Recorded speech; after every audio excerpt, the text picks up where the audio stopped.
Victoria amazonica ഒരു ജലസസ്യമാണ്. ഇത് water lily വർഗത്തിൽ നിംഫെസിയ കുടുംബത്തിൽ പെടുന്നു. ഈ ചെടിയുടെ ജന്മദേശം ഉഷ്ണമേഖലാ തെക്കേ അമേരിക്കയാണ്, പ്രത്യേകിച്ച് ഗയാനയും ആമസോൺ തടവും. ഇതിന്റെ ഇലകളിൽ ഒരു കുഞ്ഞിനെ ഇരുത്തിയാൽ അത് താങ്ങാനുള്ള ശേഷി വരെ ഉണ്ട്.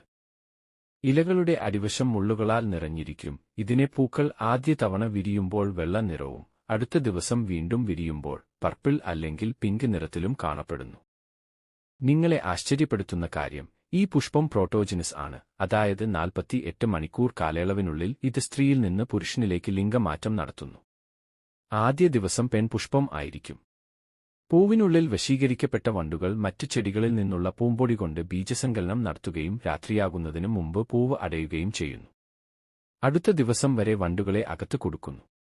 ഈ സമയത്ത് പൂവ് പെണ്ണിൽ നിന്ന് ആണായി മാറുകയും പൂമ്പൊടി ഉത്പാദിപ്പിക്കപ്പെടുകയും ചെയ്യുന്നു. പിറ്റേന്ന് വൈകുന്നേരം അത് വീണ്ടും തുറക്കുമ്പോൾ പൂക്കൾ വെള്ള നിറത്തിൽ നിന്നും മനോഹരമായ പർപ്പിൾ നിറം കൈവരിക്കുന്നു.